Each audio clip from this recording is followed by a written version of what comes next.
Hello everyone, प्रेम भैया। आज की इस वीडियो में हम लोग क्लास 10 इंग्लिश के सीबीएसई के टॉपर की ओरिजिनल आंसर शीट देखने वाले हैं। ये वो आंसर शीट है जो सीबीएसई के पिछले साल के टॉपर की थी, जिसने 100 आउट ऑफ 100 स्कोर करा है। इसने इसमें बहुत सारी सीक्रेट चीजें करी है जो आज की इस वीडियो में तुम्हें बताऊंगा कि तुम्हें आंसर किस तरीके से अटेम्प्ट करना है कि तुम्हारे भी इंग्लिश के पेपर में इसी टॉपर की तरह 100 आउट ऑफ 100 आ जाए। मतलब ये 2020 सीबीएसई के 2024 का इंग्लिश का टॉपर बच्चा है, उसकी आंसर शीट में तुम्हारे लेके आएगा। पूरी आंसर शीट में तुम्हारे लेके आएगा। इसमें बहुत सारी चीजें इसने कर रखी है जिसकी वजह से इसको 100 आउट ऑफ 100 नंबर मिल गए। तो अगर तुम भी ये पूरी आंसर शीट देखोगे जिसे मैंने तुम्हें दिखाया, अगर ये पूरी आंसर शीट तुम देखोगे तो इस बात की मेरी गारंटी भाई, तुम्हारे भी कम से कम 25 नंबर बढ़ेंगे। 25 से 30 नंबर तुम्हें प्रेजेंटेशन के ही मिल जाएंगे। किस तरीके से इसने आंसर को प्रेजेंट करा, बहुत सारी ट्रिक्स का इसने यूज करा है। तो भाई अगर तुम भी इन सारी ट्रिक्स को यूज करोगे, मेरी इस बात की गारंटी तुम्हारे ही 25 से 30 नंबर आराम से बढ़ जाएंगे। क्या क्या ट्रिक्स है 5 मिनट में बता दूंगा। इस वीडियो को पूरा देखना भाई। तुम भी अभी कल जाके एग्जाम दोगे, तुम्हें बहुत ज्यादा काम आने वाली है ट्रिक्स। यही वो टॉपर ट्रिक्स है।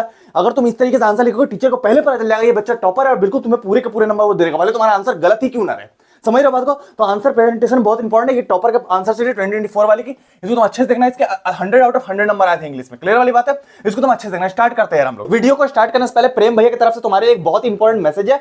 कल तुम अपना पहला बोर्ड एग्जाम देने जा रहे हो यार, बिल्कुल भी नर्वस मत होना। खुद पे कॉन्फिडेंस रखना कि मैं जितनी चीजें करूंगा सब कुछ सही होगा, मैं जो भी करूंगा मैं सही करके आऊंगा। ये कॉन्फिडेंस तुम रख के चलना। तुमने मेरा कॉन्फिडेंस देखा है ना, मैं किस तरीके से चीजों करता हूं। सब लोग बोलते हैं भैया बहुत कॉन्फिडेंट है। मैं जितनी भी चीजें करता हूं कॉन्फिडेंस के कारण मैक्सिमम चीजें सही होती है। तो तुम अपने आप पे कॉन्फिडेंस रखना। जिस बच्चे को और कॉन्फिडेंस नहीं है अपने ऊपर और उसको सब कुछ आता है, वो गलत करके आएगा। जिस बच्चे को कॉन्फिडेंस है, अगर उसको आधी चीजें भी आती है, रोज सोचेगा नहीं मैं सही लिख रहा हूं, सही लिख रहा हूं, सही लिख रहा हूं, टीचर पूरी कॉपी नहीं पढ़ता, आंसर सही हो जाएगा। तो प्लीज यार प्रेम भैया का नाम याद रख के कॉन्फिडेंस रखना कि मैं करके आऊंगा, मैं एट्टी मेट्टी फोड़ के आऊंगा। बस ये कॉन्फिडेंस रखना कि कुछ भी आ जाए मेरे आगे, मैं करके दिखाऊंगा। मैं अपना 100% दूंगा, दुनिया इधर से उधर हो जाए, मैं अपना 100% देके आऊंगा। मेरे को जितना आता है मैं अपना 100% दूंगा। उसके बाद मेरे को कोई मलाल नहीं, करके आऊंगा 80 में 84 के आऊंगा। ये विश्वास अपने ऊपर रखना, बस तुम नंबर ले आओगे। ठीक है, हम लोग वीडियो को स्टार्ट करते हैं। अब ये जो टॉपर की आंसर शीट है, इसके 100 आउट ऑफ 100 नंबर आए। इसने कर क्या रखा पहले मैं ये बताता हूं। उससे पहले तुम्हारा बहुत ज्यादा कंफ्यूजन आता है ये भैया सामने किस सेक्शन से पेपर देना स्टार्ट करना, सेक्शन ए से करना है, बी से करना है, सी से करना है, डी से करना है। देखो यार, मुझे 6 सालों का एक्सपीरियंस है, पहले मैं ये कंफ्यूजन क्लियर कर देता हूं। देखो तुम्हारे एबीसीडी से तुम किसी से भी स्टार्ट करो, कोई फर्क नहीं पड़ता कि तुम सेक्शन ए से करो, बी से करो, सी से करो, डी से करो।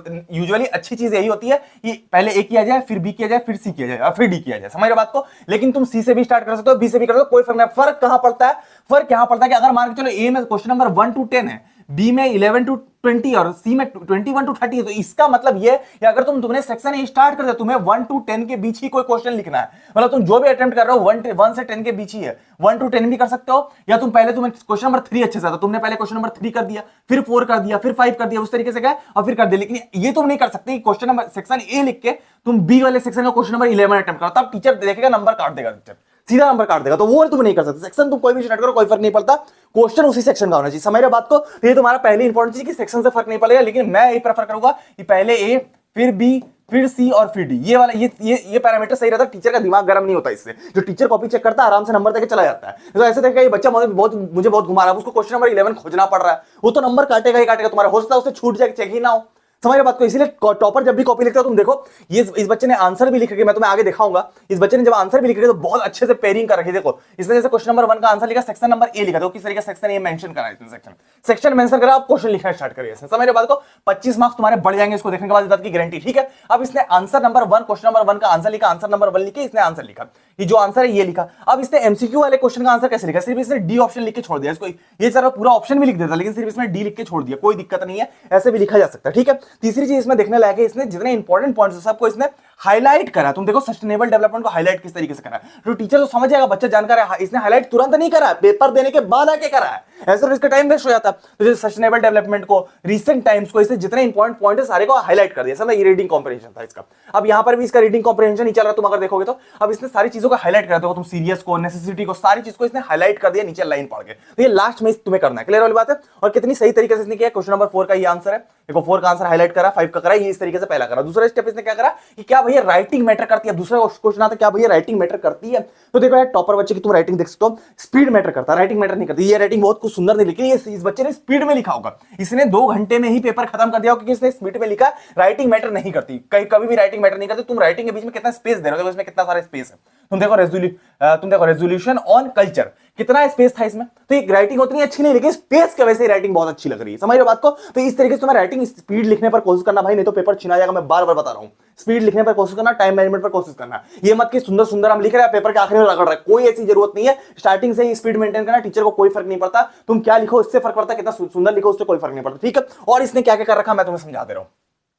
और इसने क्या कर रखा है, रीडिंग कॉम्प्रिहेंशन वाला काम हो गया। अब इसने जैसे ही सेक्शन बी में स्विच हुआ, इसने किस तरीके से देखो सेक्शन बी मेंशन कर रखा कि सेक्शन बी में हम आ गए, सेक्शन बी मेंशन कर रखा। उसके बाद तुमने 3 नंबर का क्वेश्चन नंबर 2 अटेम्प्ट किया। 1 देखो इसको भी नहीं आता रहा, टॉपर है, देखो 3 का 1 इसको भी नहीं आता रहा, 2 अटेम्प्ट कर दिया। ये 12 में 10 ही करने थे। अब किस तरीके से इसने प्यार से अटेम्प्ट किया, एरर और करेक्शन किस तरीके से बॉक्स बनाकर अटेम्प्ट किया। तुम देखो एरर और करेक्शन किस तरीके से अटेम्प्ट करा बॉक्स बनाकर, ठीक है, तो तुम ये चीज देख सकते हो। उसके बाद इसने लेटर में वर्डिंग्स का ध्यान रखा। एक चीज मैंने इसमें इस आंसर शीट में देखी, इसने लेटर में जो वर्डिंग लिखी है वो बहुत बढ़ा चढ़ाकर लिखी है। अगर तुम देखोगे तो इसने 120 वर्ड्स पूरे लिखे। अगर तुम देखोगे लेटर टू द एडिटर इसने लिखा है, तो ये लेटर लिखा पहले इसने पहले क्या बोलता है इसका फॉर्मेट लिख दिया। ठीक है, 4 का एक कितने बड़े तरीके से, क्योंकि 5 नंबर की डील है इसके लिए 5 नंबर की डील है, इसने पहले लिख दिया कि आंसर नंबर 4 का जो है पार्ट में ए लिख रहा हूं, हमारे ए वाला पार्ट लिख रहा हूं। अब इसने लिख दिया कि तुम्हारा sender address, receiver address, date वगैरह सब कुछ डाल दिया। डेट में तुम्हारा ये 2024 भी लिख सकता है या 2025 तुम्हें लिखना है, या एग्जैक्ट भी डाल सकते, कोई दिक्कत वाली बात नहीं, दोनों चीजें चल जाएगी तुम्हारी। क्लियर वाली बात है, इसने वो चीज लिखी है। ठीक है, तो ये तुम्हारा हो गया। अब इसने बढ़ा चढ़ा के लिखा और इसने कुछ पॉइंट्स भी आगे मेंशन कर दिए कि क्या क्या प्रिंसिपल से इसको मांगना है। तो इसने कुछ कर दिया कि कोर्स स्ट्रक्चर चाहिए, फिर फी स्ट्रक्चर चाहिए, क्लास थीम चाहिए, बहुत सारी चीजें चाहिए, तो इसने सारी चीजें मेंशन कर दी। ठीक है, और यहां पर इसने डेट भी डाली कि 25 फरवरी का दिन था उस दिन, और 2024 नहीं डाला इसने, एक्सेस करके डाल दिया। तुम 2025 भी डाल सकते हो और एक्सेस भी डाल सकते हो। टीचर वहां है, टीचर इंसान ही बैठा है, कोई और एलियन नहीं है, वो नंबर नहीं काटेगा, डरने वाली बात नहीं। क्लियर वाली बात है, तो ये तुम्हारा इंपॉर्टेंट है।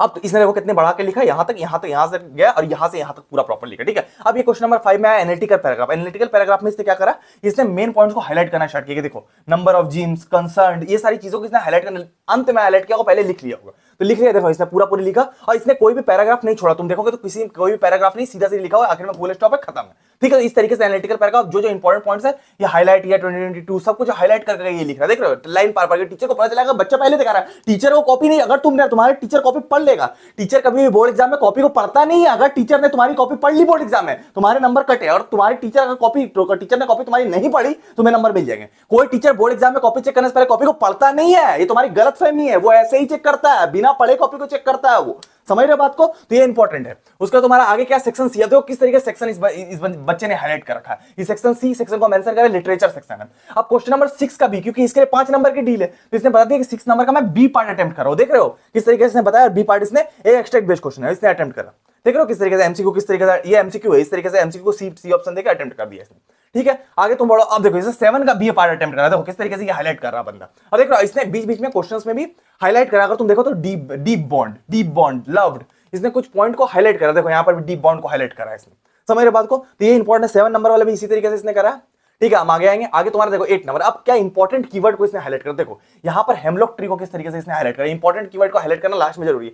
क्रो को हाईलाइट करा है, उसका स्नो को हाईलाइट करा है। पॉजिटिव बिहेवियर, टीचर को कॉपी पढ़नी नहीं पड़ेगी, डायरेक्ट एक टीचर नंबर देकर आगे निकल जाएगा। देखिए हेमलॉक ट्री के बारे में पूछा था, वो लिख दिया। ये टीचर पूरी कॉपी नहीं पढ़ता है, उसको कॉपी पढ़ने के पैसे मिलते हैं, मतलब कॉपी चेक करने के उसको पैसे मिलते हैं। मेरे बहुत सारे टीचर से कॉन्टेक्ट है कि दिन की उनको 30 कॉपीज चेक करनी रहती है, एक कॉपी को उनको 20 रुपीज मिलता है। टोटल कितना हो गया तुम्हारा 600 रुपीज पर डे उनको मिलते हैं। और कुछ खाने पीने का उनको खर्चा भी मिलता है 200 के आसपास। तो टोटल पर डे उनको 800 रुपीज मिलती है। मैंने पूरा लेखा जोखा खोल दिया टीचर्स का। क्लियर वाली बात है? तो इतने रुपीज उनको खाने पीने सब सारी चीजों के मिलते हैं। मैं तुम्हें बता रहा हूँ, टीचर से पूछना जो बोर्ड की कॉपी चेक करता है वो बता देगा तुम्हें। क्लियर वाली बात है? तो 20 रुपए पर कॉपी मिलती है। और 20 रुपए और साथ में उनको एक दिन में 30 कॉपी करनी रहती है। पर कॉपी उनको 10 मिनट में करना था, तो एक एक लाइन वो नहीं पढ़ पाएंगे, 10 ही मिनट रहता है उनके पास एक कॉपी चेक करने के लिए। ठीक है, तो वो तुम जान लेना। आगे बढ़ेंगे। आगे तुम्हारा फिर इसने किस तरीके से आंसर 8.8 का 3 लिखा, तो कितने बड़े करके आंसर लिखा, टीचर से छूट ना जाए। हो सकता है टीचर से छूट जाए आंसर चेक करना। अब इसने ड्रैगन वाला देखा था, तो कावड़ ड्रैगन को किस तरीके से इसने हाईलाइट करा है। ठीक है, तुम देखो स्पाइक्स, देखो इसके तीत थे, तो तीत को देखो ड्रैगन है। अब देखो उसका शार्प तीत है, उसको हाईलाइट करा। देख रहे हो किस तरीके से। अब तुम्हारा ह्यूज ड्रैगन किस तरीके से हाईलाइट करा पॉइंट को। टीचर कभी भी नंबर काटेगा भाई, मैं खुद टीचर हूं, मैं खुद खुश हो जा रहा हूं कि भाई क्या लिखा है बंदे ने। समझ रहे हो बात को? मजा आ गया देख के। ठीक है, उसके बाद तुम्हारे देखो विलियम बटलर ईस्ट। अब देखो इसने किस तरीके से लिखा, द पोएम द एनी जॉर्जी is the poem by any William Butler. जैसे मैं तुम्हें समझा रहा था, देखो सिग्निफाई किया कर रहा था। अब पोयम बाय विलियम बटलर, मतलब कि ऑथर का नाम लिखा है बिना पूछे, कि बच्चे को तो ऐसे ही पता चल जाएगा, टीचर को बच्चे को बहुत आता है, ऑथर का नाम ऐसे ही लिख रहा है। क्लियर वाली बात है। आउटर ब्यूटी के बारे में बात हो रही है, वहां पर लिख रहा है आउटर ब्यूटी खोज रहा है, इनर ब्यूटी नहीं का, वो आउटर ब्यूटी के बारे में बात करते हैं, एनी इनर ब्यूटी के बारे में बात करते हैं, ये तुम देख रहे हो। ठीक है, उसके बाद स्पिरिचुअल डायमेंशन के बारे में बात हो रही है, जितनी इंपॉर्टेंट थिंग है सारी इसने हाईलाइट कर दी है। फिर 8 का 5 देखो किस तरीके से आंसर लिखा, तुम यहां पर भी लिख सकते हो, कोई दिक्कत नहीं, ज्यादा हाईलाइट कर दे रहा है, ये टीचर भूल ना जाए चेक करने के लिए। क्लियर वाली बात है। तो ये इंपॉर्टेंट है, तुम आंसर के बीच में लाइन भी मार सकते हो इसकी जगह पर, या आंसर्स के बीच में तुम इस तरीके से लाइन भी पढ़ सकते हो। जब तुम्हारा पेपर कंप्लीट हो जाए, एक स्केल लेके पेंसिल से ऐसे करके लाइन पढ़ सकते हो तुम आंसर्स के बीच में। क्लियर वाली बात है। जितने आंसर है सबके बीच में तुम ऐसे लाइन पढ़ सकते हो। ठीक है, जितने आंसर है सबके बीच में लाइन पढ़ सकते हो। ठीक है, इधर रहेंगे। फिर अब ये स्लाइड भैया चेंज कैसे हो रही है, रिमोट से चेंज हो रही है।